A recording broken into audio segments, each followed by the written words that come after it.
yourself when you're not talking. That seems to work the best for the audio. Okay. All right. So thank you everyone for tuning into Archivax and OK.one's co-presentation of multidisciplinary artists Tia-Simone Gardner and Latipa, formerly known as Michelle Dizon. Lucas Wrench, founder of OK.one, invited me to propose a program for his for his artist run platform several months ago. And I immediately thought of Tia's work. Tia is someone I met 10 years ago, and I've always been interested in the way that history weaves itself into a practice and any conversations you might be lucky to share with her. I encountered Latipa's work at the Gothenburg Biennial in Sweden last year. I was mesmerized by the array of analog slide projectors and an overwhelming pile of 35 millimeter slides of archival photos of people from the Filipino sort of culture and background depicted in these archival scenes. It immediately made me consider my own connection to place, displacement, and what is on or off record. My mother's side of the family hails from the Philippines, and my father is a black man descended from Creek freedmen from Missouri. Before both artists introduce themselves, I wanted to share that Tia-Simone Gardner is an artist, educator, and black feminist scholar hailing from Birmingham, Alabama. Her practice is interested in, or she is interested in interdisciplinary strategies that activate ideas of ritual, iconoclasm, and geography. Tia is a recipient of the McKnight Visual Artist Fellowship. She is currently working on a project on Blackness and the Mississippi River, as well as a photographic and writing project with her mother addressing questions of biopolitics, Black memory, and indigeneity by looking at the houses that the women in her family lived in the postbellum South. We are also fortunate to have Latipa, who's a visual artist, theorist, and associate professor of media and cultural studies at the University of California, Riverside. Her work summons sites of memory and resistance in the wake of historical dispossession, migration, and diaspora. In 2017, she was honored with a Master Artist Fellowship from the City of Los Angeles. Latipa has exhibited internationally, and she's also founded and developed grassroots initiatives to build and nurture community, such as At Land's Edge and an autonomous pedagogical platform based in South and East Los Angeles, as well as the Memory and Resistance Laboratory that partners with grassroots organizations to create media based in social movements. Now I'm going to pass the mic to Tia-Simone to give a micro presentation of her work. Thank you, Crystal. So as a part of this, we were asked to do 3 minutes or 3 images, and so I'll share those things with you now.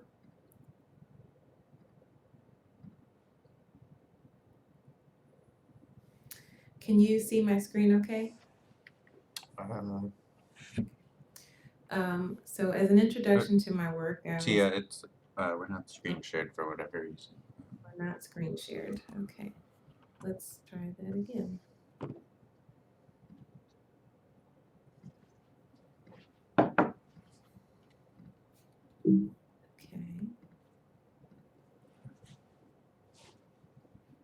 Are we screen shared now?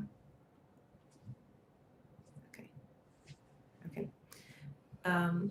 As an introduction to my work, I'll say that I am interested in the archive as 3 actions: as land, as water, and as body. These are not always distinct. The land as archive, it holds a geological record of what has happened to it and on it.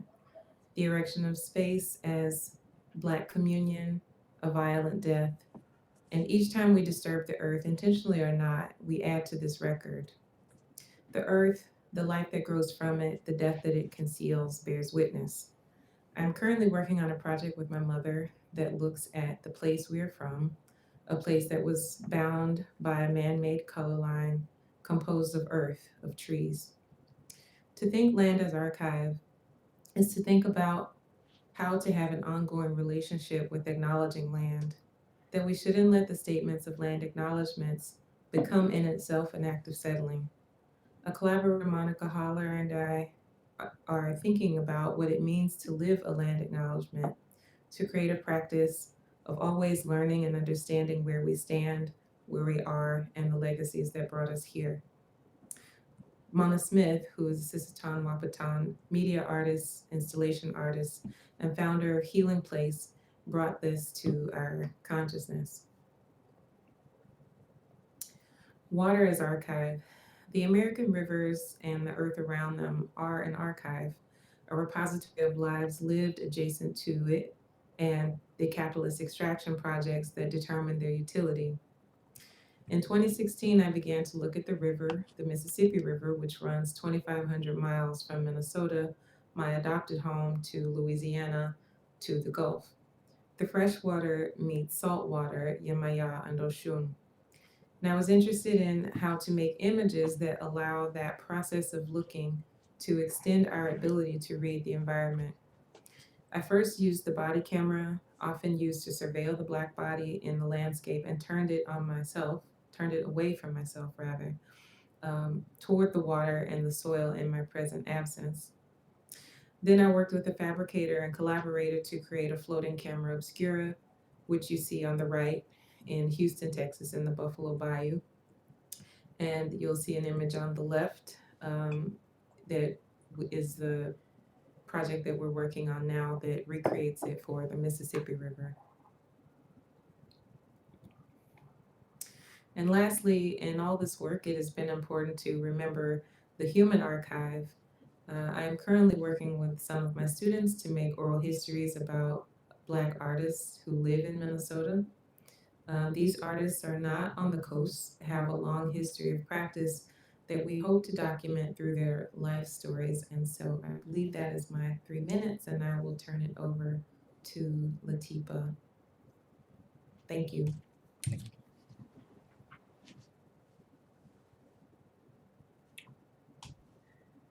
Thanks so much for that, Tia. I'll go ahead and share my screen.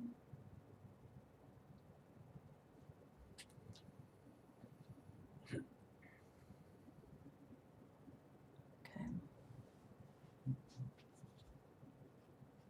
Is that working for everyone? Okay. Well, I'll begin by just introducing a couple projects that I worked on in the past and kind of round that out with some of the stuff that I'm working on now. When was this published? I think it was 2018, I want to say. I produced this volume entitled White Gaze with the artist and scholar Viet Le. And White Gaze was basically working with a vast archive of National Geographic magazines that I had found at a white family's estate sale in Altadena, California. I bought them not knowing what I was going to be doing with them, but knowing that there was something to be done with them.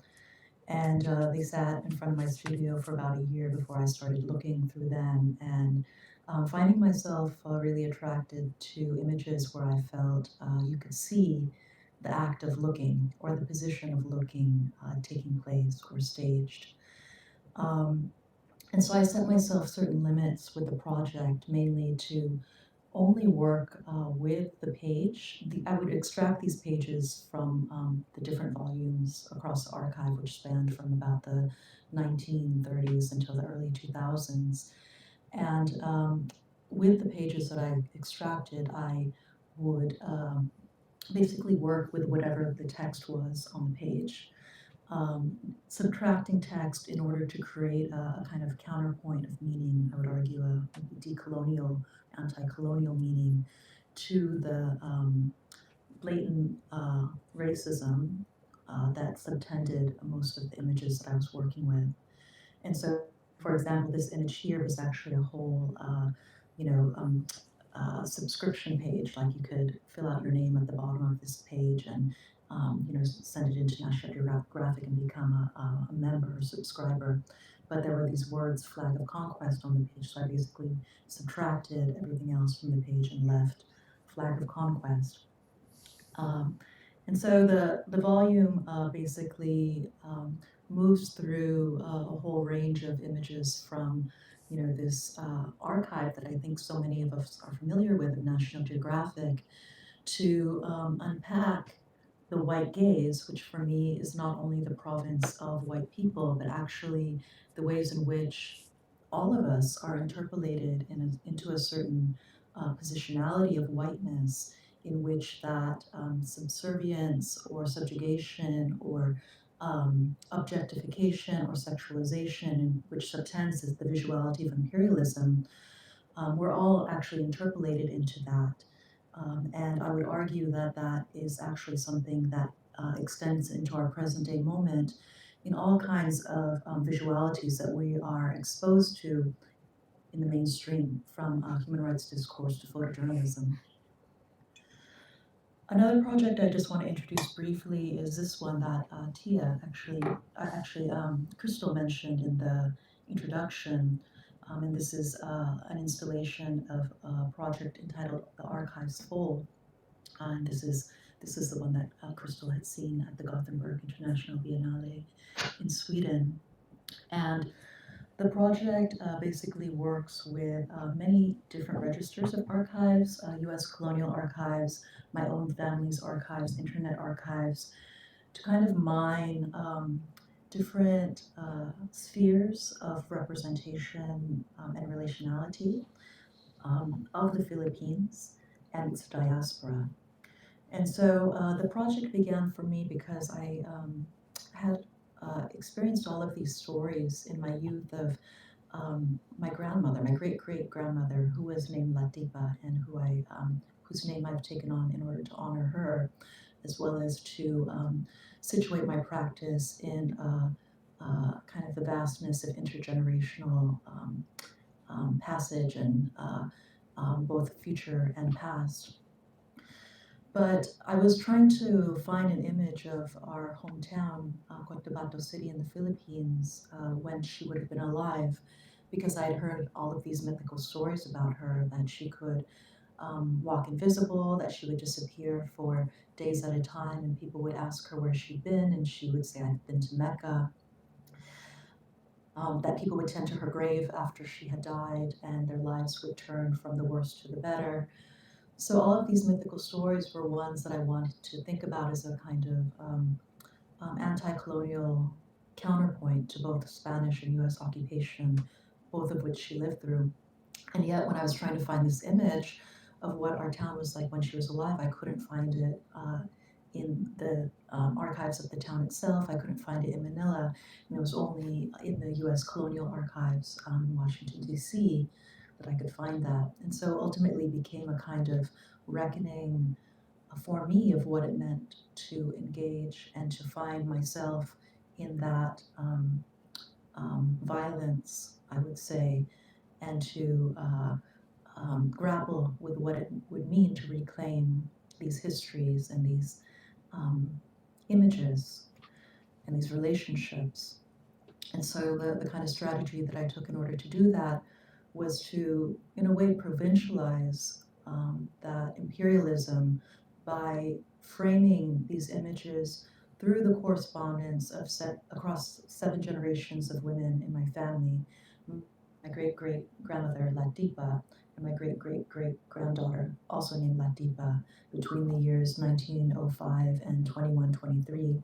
And the younger Latipa is actually a migrant. The Earth is uninhabitable, and she's migrating to an exoplanet, Proxima b. It has supposedly been given all of the images in the world in order to kind of give her something to look at during this journey. And yet, in all of the images of the world, she cannot make sense of what these are, and so she kind of reaches out to this ancestor, and through this correspondence, a kind of unearthing of all of the erasures and silences within the archive comes to life through this correspondence. So I will end there.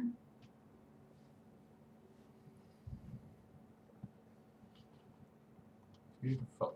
Thank you so much to both of you for those presentations. Well, to just start, Latipa, I was watching a talk you gave at Pitzer College and introduced that project, the multi-generational, and I was wondering if you could talk about, you mentioned this idea of archival futures, which is kind of just a nice chunk maybe to start us out with, and kind of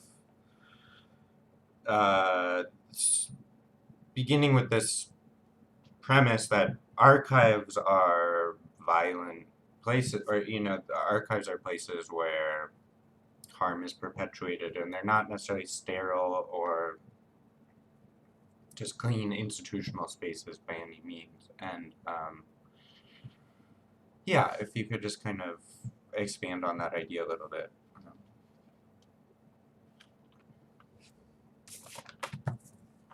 Yeah, so I think that the term that I've coined to describe my practice in and with archives is archival futurism.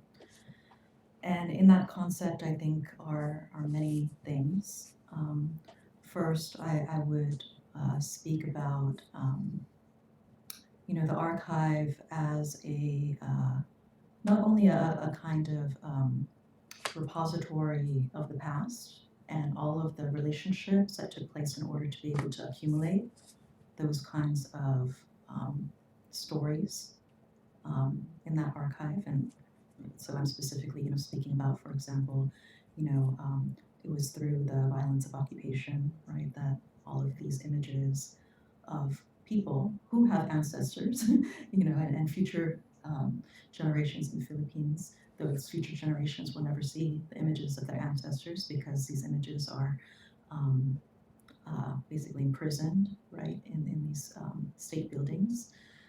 And yet the kind of keeping of those images and those histories is also this kind of perpetual consolidation of state power, right, and of that perpetual consolidation of that violence through things like that kind of property or ownership, through things like intellectual property issues where, the kind of licensing, for example, of those images would then, be paid not to the families of the people who are imaged, but to the institution that holds those images. So it's that kind of continuity that archives, institutionalized archives, represent. And so to talk about archival futurism is for me to kind of crack that part of it open, and also to I think talk about all of the incomplete projects of freedom that exist across the globe, and of which any attempt to I think grapple with the legacies of colonialism and slavery and genocide is to open up, the freedom struggles from the past that continue into the present, and that we, as agents of that, looking into the past, are making alive in our moment. Specifically, I think for the creation of better futures. And there's no doubt that the United States is a context of great amnesia. In fact, that forgetting is exactly what allows the kind of asymmetries of power to become normalized, right? So for me, the project of memory and resistance is absolutely central to what I do and how I think, and it's part of, you know, a kind of concerted effort across many different communities to enliven this memory so that we can think about ways forward that uh, are not drowning in this forgetting.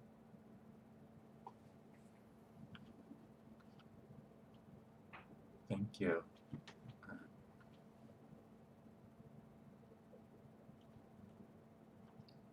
Tia, I wanted to hear a bit more about what you mentioned in your intro. Thinking through land as archive, water as archive, and the archive as also being in the body is something that we carry with us. Both of you touched on sort of ancestral memory as well, and I really sort of wanted to hear, um, the ways in which like ancestral memory sort of guide your practices.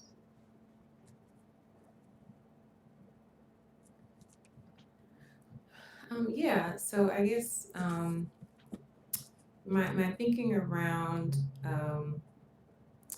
where and how archives began is about sort of despatializing and also not ceding over the act of archiving to institutions, but to think about archive as a verb to archive, that even institutions gain their sort of discursive power from the ability to make to cast what's important, what is valuable, to create value within objects, within histories, to create, geographic borders based on, who has the power to determine what is or is not a political subject, what is or is not a citizen. Those things um, are cumulative. And so thinking about, the body, thinking about the very earth that's under our feet that we walk across every day without thinking how we have come to place our feet there has been really important, which is the work that's coming from Indigenous folks like Mona Smith. And I've been interested in. I really appreciate you, Latipa, bringing up memory and forgetting, because I think the place that I grew up in and trying to understand it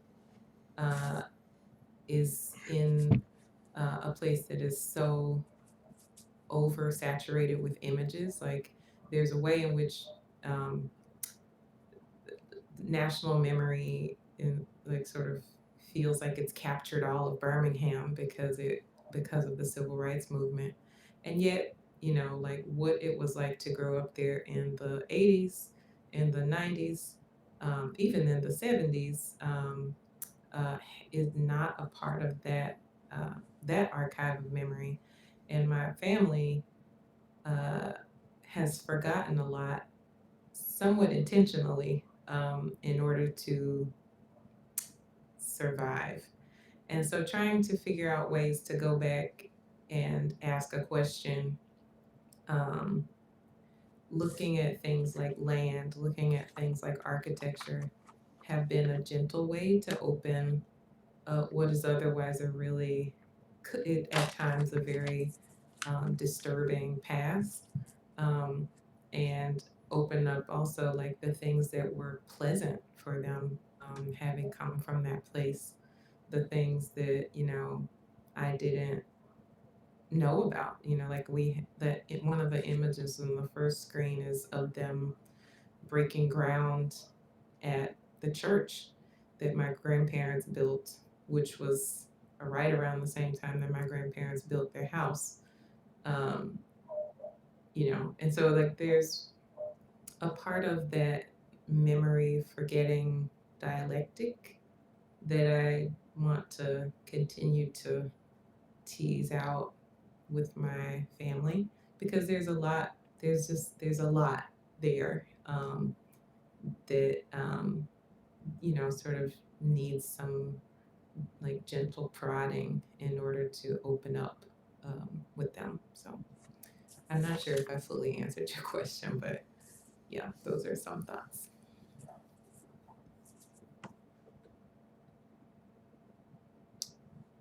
Thanks.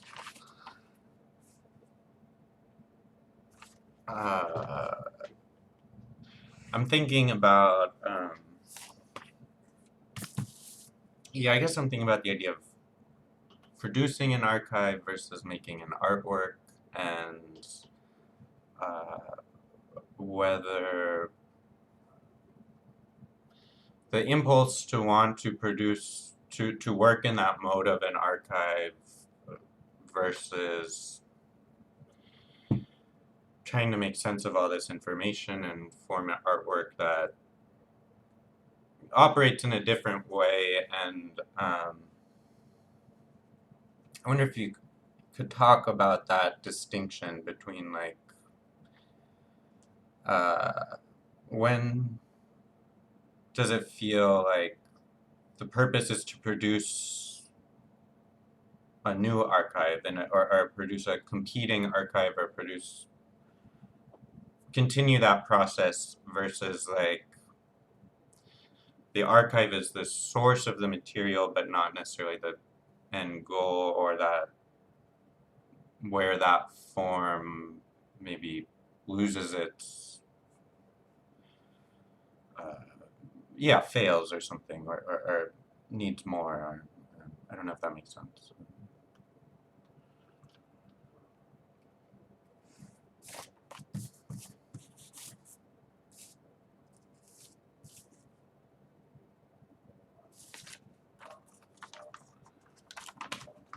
I can attempt a response. Well, I mean, I think in truth, in life and with archives with a small a rather than a capital A, who knows where an archive ends and where it begins, really. I mean, and that's the beauty of the words that Tia was bringing up. Archive is land, is water, is body. And for those of us who come from histories that are, marginalized in mainstream culture and captured in the archive through these violences, it's really land, water, and body that we must go to in order to reclaim these memories. But I would say that, for example, in the archives fold, which are the few images that I just shared with you of the installation with the slides, for me, the difference between producing an archive, as you were saying, Lucas, versus making an artwork was clear insofar as I knew that that work was an engagement with the idea of the archive itself. And so for me, for example, many of the images in that work were ones that I had gone into archives and scanned, but then ultimately, re-output as in analog form. So I had it in digital form, re-output in analog form, and so that's kind of a counter move to the majority of the movement of archives moving toward digitization in the 21st century.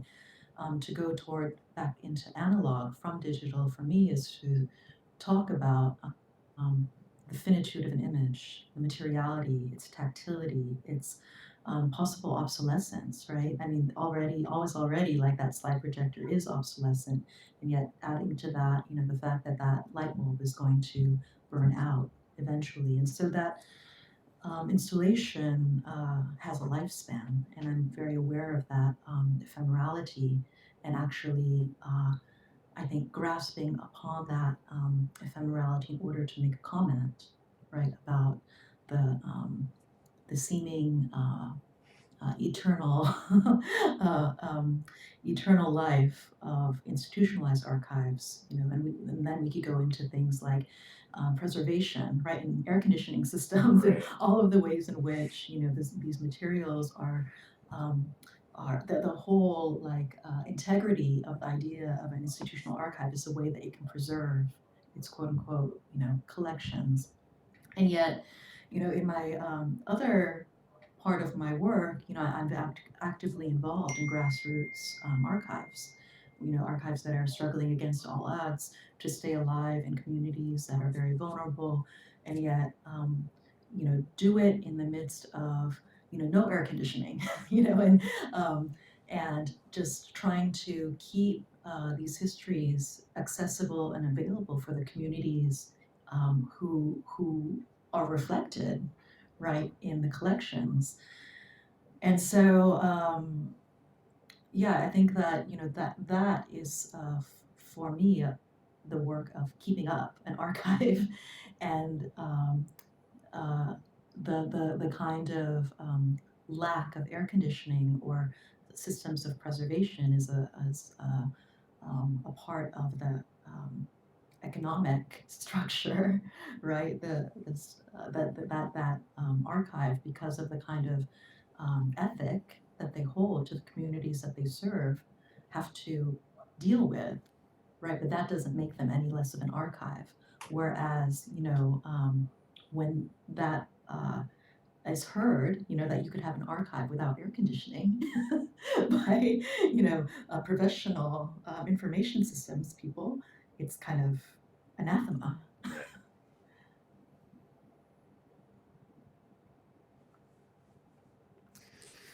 Yeah, if I can add to that, like when we, the Camera Obscura project was like, I was interested in using this this precursor to photography, to printmaking, knowing that the history of taking images has brought us to like a moment of hyper surveillance, and so intentionally that project did not record anything, and it was intended that people would enter into almost a literal void. You have to go into a black box and wait for your eyes to adjust to the darkness in order for an image to appear. And then it's floating, and so you have histories of being intentionally made to fear water, uh, so that you either could not escape, or you would not know the cartography of a place because the water is the way that you move about. Um, and then asking people to engage this thing that for some was really, really scary. It's dark and it's floating, and that was a part of making an experience that was not about them being surveilled, but rather having a very slow moment to witness a landscape that has been um, built on particular types of uh, um, like structural racism. Like, quite literally, when I say that, I mean like a river has been manipulated so that commerce can flow across it, including humans, and that bridges have been built around it, because now that commerce has changed, or that you have any range of things in the built environment that may even seem natural but are man-made. And so to make a space where people could slow down to bear witness, without it becoming another recording device that participates in a surveillance society, was a part of getting people to internalize a way of thinking about space, time, history, race, the body, with that project, and I, like where the art is in it, it's up for questions. And more pragmatic terms, like doing oral histories is both a community work, but maybe it's an art, maybe it's artwork, in that, like, working with artists, and that it's not, necessarily conceptual in the same way, but my hope is that it will preserve the lives and stories of these folks, who we may not know otherwise, just because of the geography.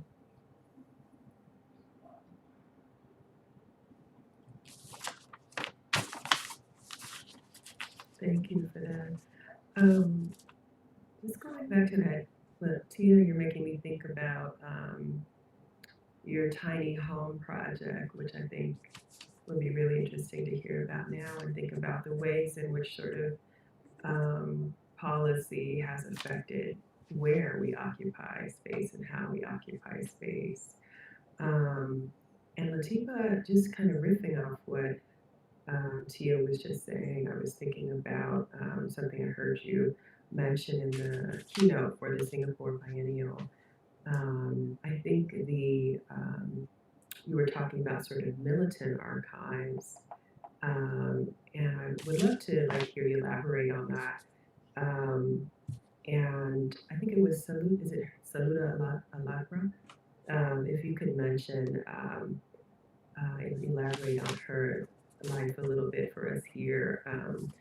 I'm thinking about the ways, I guess, in the ways in which both of you sort of use photographic systems of photography in your work to sort of point out these power dynamics that in Tia's work, an ephemeral image is constructed in camera obscura, but Latifa's work is actually, playing back into the preservation of an image, but an image that actually reveals colonial structures and power.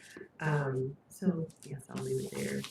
Latifa, if you could start. Sure. So,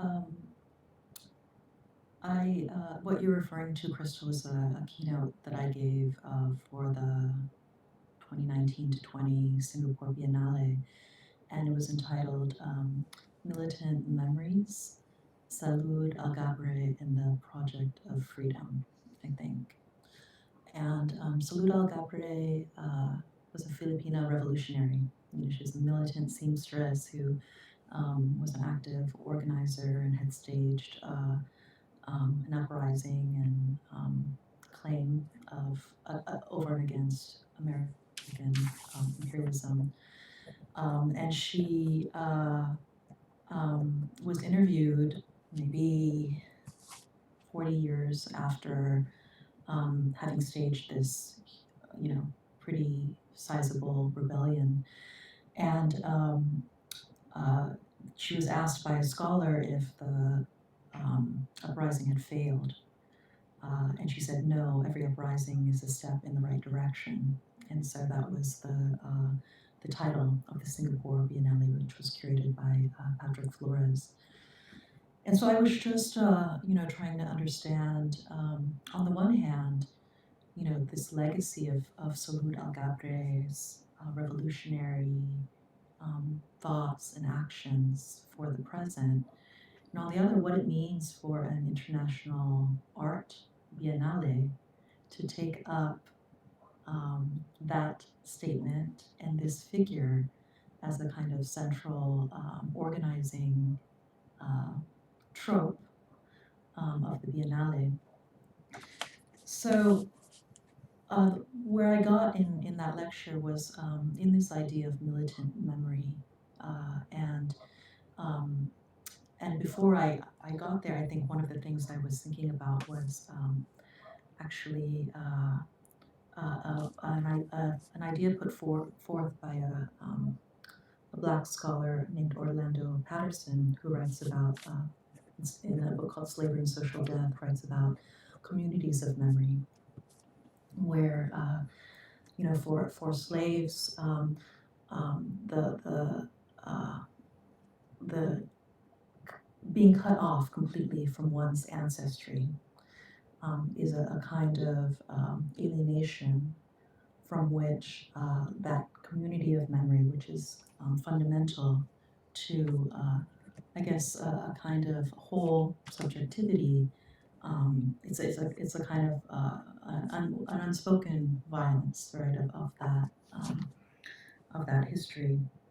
And so I was trying to understand how these communities of memory, this idea of communities of memory, sits in relation to the ways in which ideas of cultural memory have been theorized.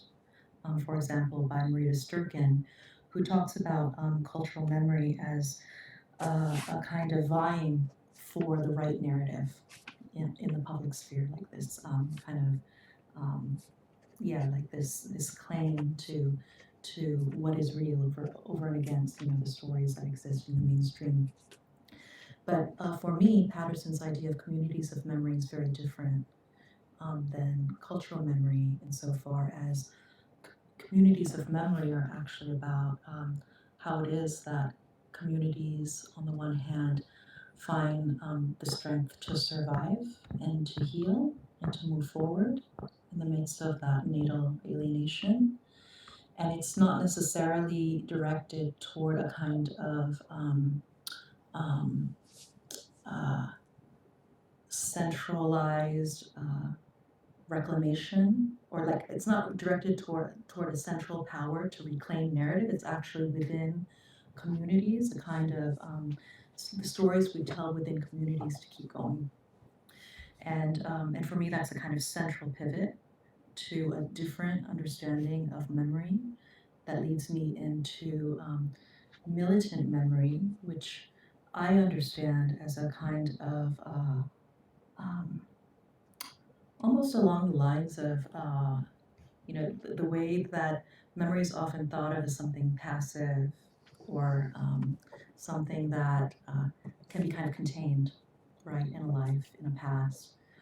And for me, militant memory is almost this kind of like aggressive character of memory. You can think about it in a way as, one example is a trauma, right? Like PTSD, and the way that, that kind of event from the past becomes triggered by everyday phenomena in the present, and is not something that necessarily, even if you try and repress it, it comes out in all kinds of involuntary bodily reactions. And so I would say that on a larger cultural scale, in which our world is full of all of these various traumas, that there are many militant memories with this aggressive character that arise in all moments if you're actually looking through this kind of framework, which perhaps leads me back again to the wonderful ways that Tia was talking about archives as land, archives as water, archives as body, because I think that in that kind of framing of the archive is also the understanding that all of these memories exist and are palpable and present if you are if you're looking for them, right, all around us. And I think in order to be able to begin to unravel the kind of tight control over these narratives that, for example, popular culture and the kinds of images that we're exposed to on an everyday basis and frame for us, it is really necessary to allow, right, or to offer a literacy or vocabulary for how these perceptions can come to light.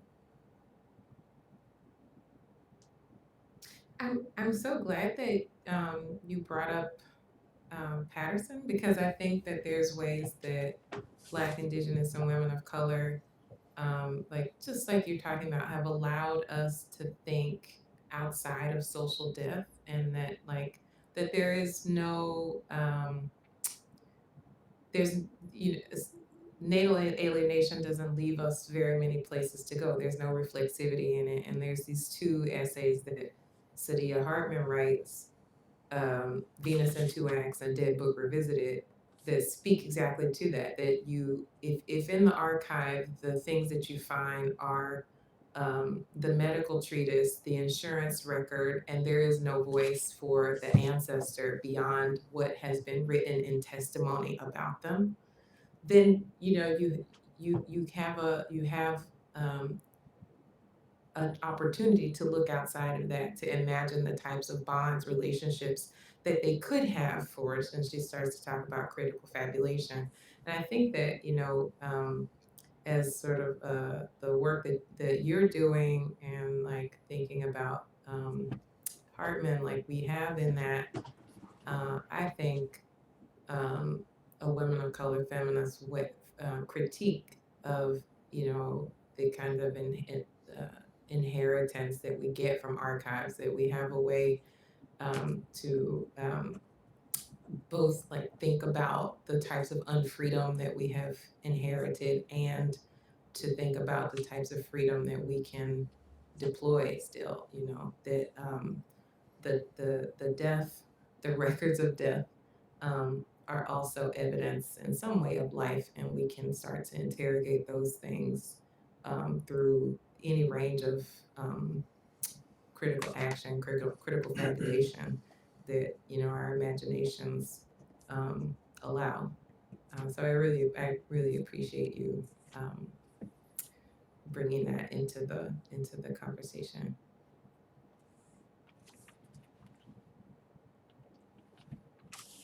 Thanks to you both. And as we approach an hour, I just wanted to open it up. If there's anyone watching that has questions they want to send along. Kind of continuing on that, like the idea of that, the bureaucratic archive, or the thinking of the surveillance and archiving. You both kind of touched on it. Like Latipa, you mentioned like this trove of every image in the world that is useless. It's like you can't extract, and this idea that I think that's a common theme of surveillance, is that we extract every single image possible, and you wind up with kind of nothing. The ability to sort through and make sense of that is non-existent, and kind of where those things intersect, I guess. It's not an exact question, but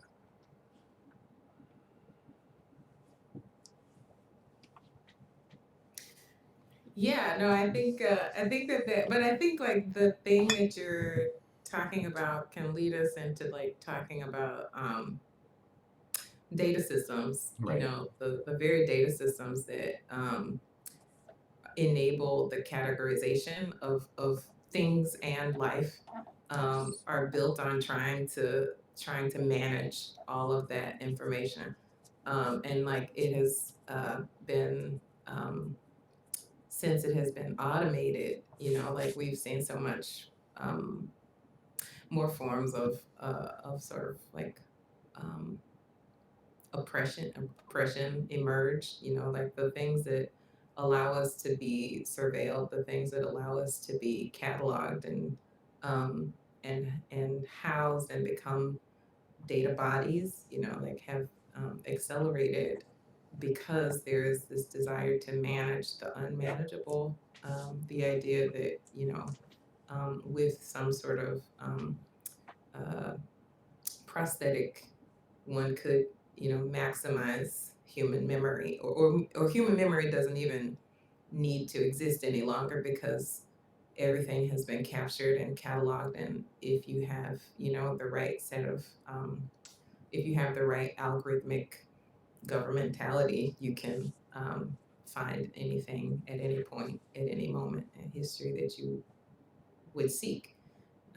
So I think, you know, there's a something to tease out in that question of managing things, managing images, about, yeah, data and technology.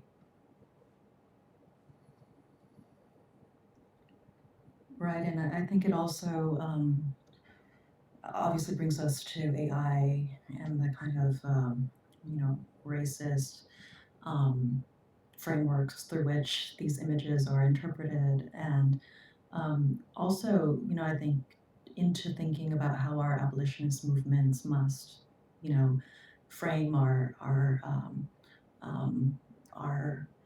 uh, perspective, not only in the abolition of prisons and police, but also the ways in which big tech uh, and big data, right, are integral to those carceral structures.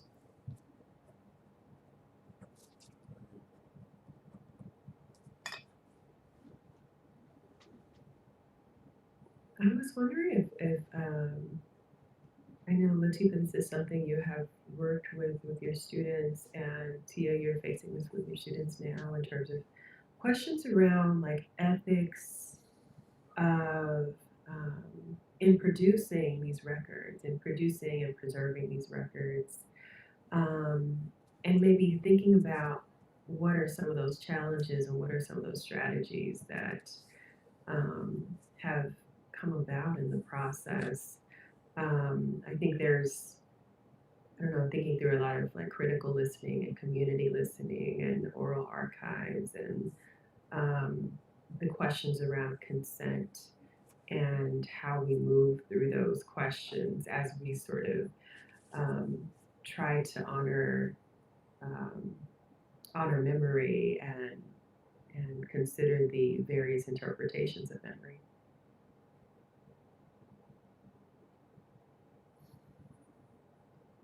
Yeah, I think the things that I have tried to instill in my students is that things can, consent is ongoing, that, you know, if we're working with someone, there's so many moments of asking, Baldwin, sorry, come over here, please, of asking, will you, would, will you participate? Are you willing to participate? There's so many moments of that, from asking for someone's participation to having transcribed, giving the transcript back, um, taking things out, and then even up until, you know, um, placing the record into a digital storage, asking, is it okay that I do this? Do you want to withdraw it? And I think that there's a way that, you know, some projects want to go forward because of the urgency of the thing, but then are afraid of that final no. But I think that that ability to always be able to, you know, withdraw, um, for lack of a better word, have agency over, you know, the records that you leave behind, even if it means that there is no quote unquote record left behind, is important to keep that intact. I think there's a lot of ethical questions that come up when you talk about digital archives, because a piece of paper can be burned and is in some way, even with that, less fragile than a digital thing, which can be, you know, almost infinitely copied and placed in a number of places. Um, but I I think that, you know, I try my best to always remind my students that these are people and their lives, and we have to always honor that, no matter what it may cost us in time or energy. Like that is the most important thing to honor.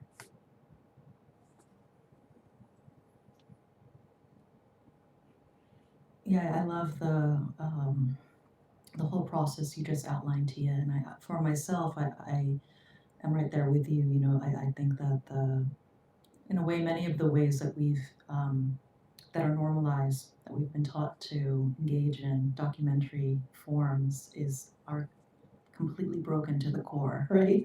The idea of, the kind of things that people sign in order to give, the filmmaker the right to do whatever they want with image, right? I mean, these are uh, really deeply grounded in the legacies of the colonial lives of property. So what I've been trying to engage with the Southern California Library, which is a community archive that I've been collaborating with for many years, are actually what would new kinds of how would we formalize the process that Tia is outlining, right? What are the forms that we could create, that we could distribute and make the kind of new normal, right, for everyone? Because I think that for too long, as people of color, we've been stuck in this idea that we need more representations, we need better representations, we need we need to show our humanity or something like that. But Toni Morrison in 1975 already said that's a dead end. And so what Tia is saying is actually at the core of it. What are the ethics? What are the relationships that we're establishing each time we try to capture someone's story, try to take that picture that we think is so valuable? And yet, without that fundamental, like ethical relation being at the core of that encounter, you have nothing. You just have a repetition of the self same colonial property, ideology.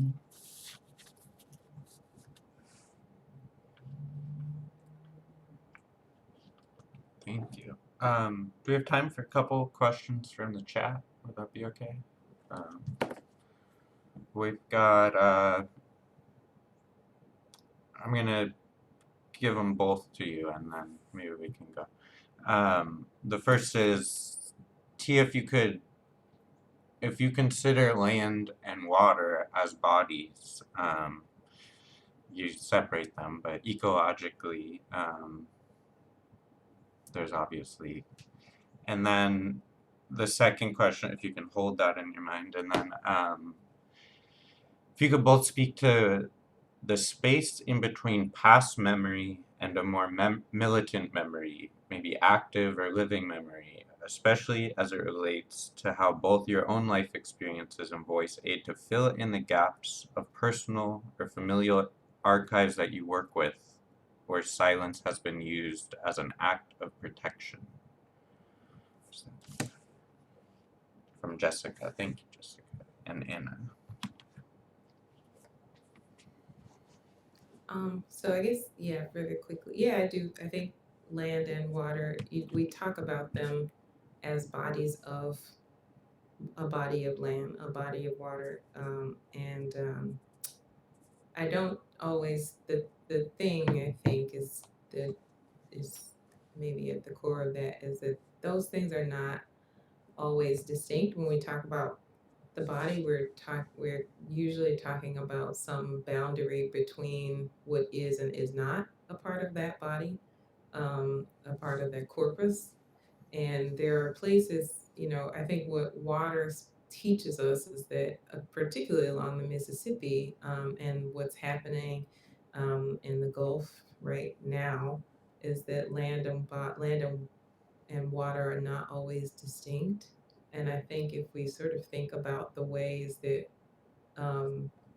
something like burial happened, that there are moments where the body as a human body ceases to be distinct from the non-human life and death that are around it. And so I think that the body there are many bodies to sort of think about ecologically, cosmologically, that there are many bodies to sort of think about in that equation. Um, and then the second question there was just talking about the space between past memory and a more militant memory and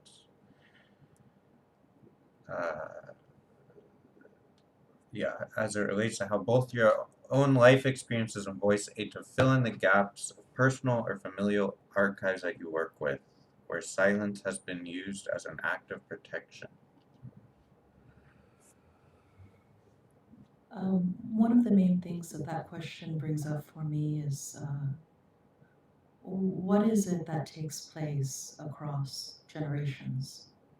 And what do we, as those who are alive right now and cognitive and cognizant and agents of our history, what do we do in that flow of things? And the part of the question that talks about silence is particularly striking for me because more often than not, for generations past, those silences were part of survival and part of not doing their best, our ancestors doing their best to not pass on the pain. And yet, as the generation who receives that silence, that is in and of itself a pain, right? That is in and of itself a hole where you're asking, where do I come from? What happened? Who am I? Because that part has not been filled out, and maybe that ancestor doesn't have the capacity, right, to fill it out, or maybe that history is lost. Anyone who has any kind of like diasporic history understands what I'm talking about here.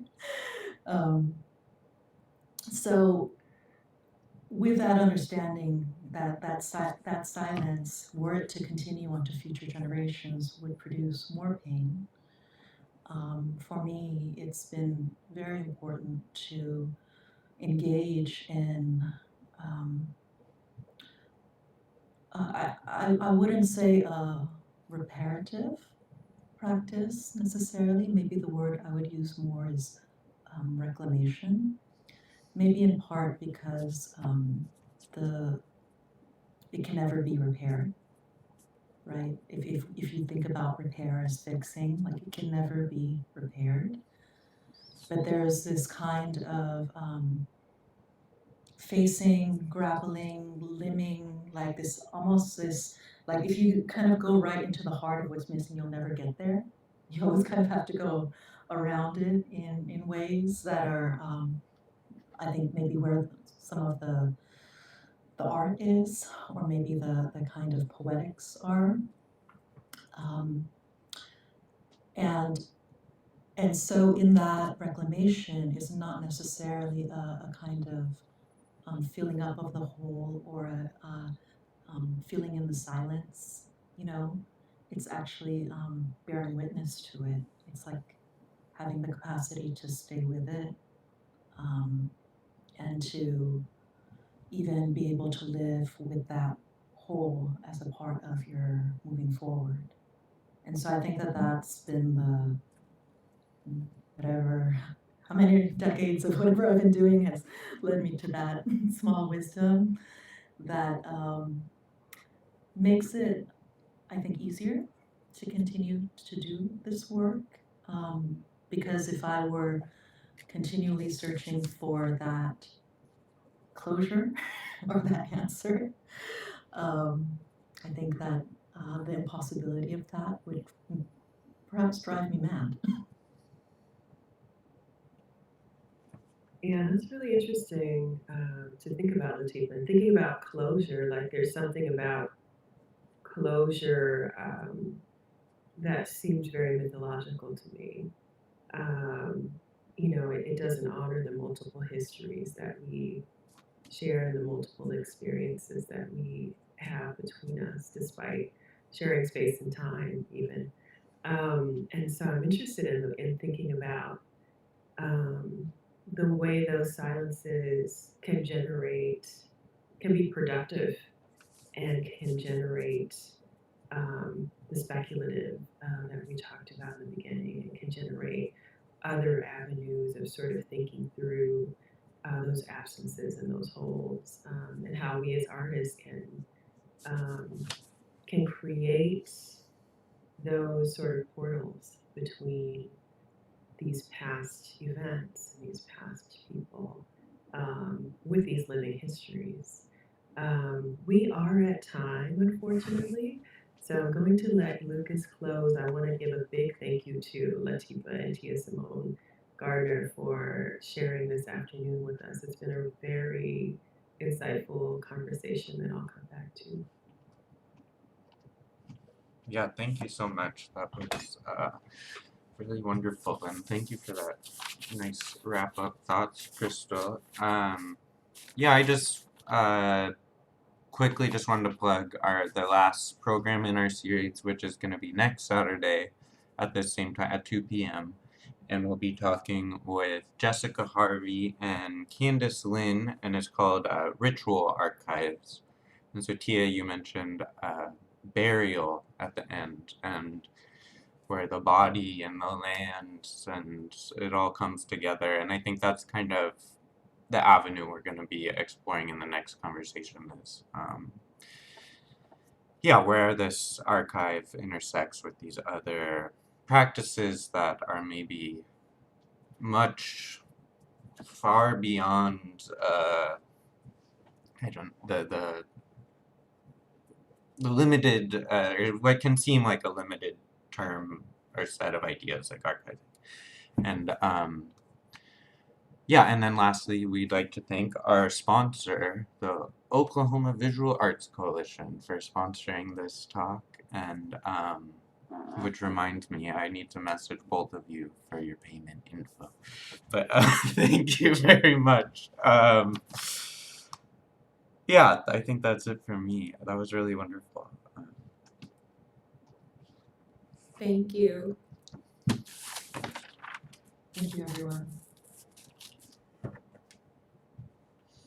Okay. Have a great weekend, everyone, and see you next weekend. Yeah. Thank y'all. Thanks so much for the invitation. Yeah, great Those talking are with you. through Latifa. Yeah, absolutely, Tia. Let's be in touch. Yeah, for real. Yay. Thanks for bringing us Thank you, everybody. Yeah. Thank you all. Okay, bye.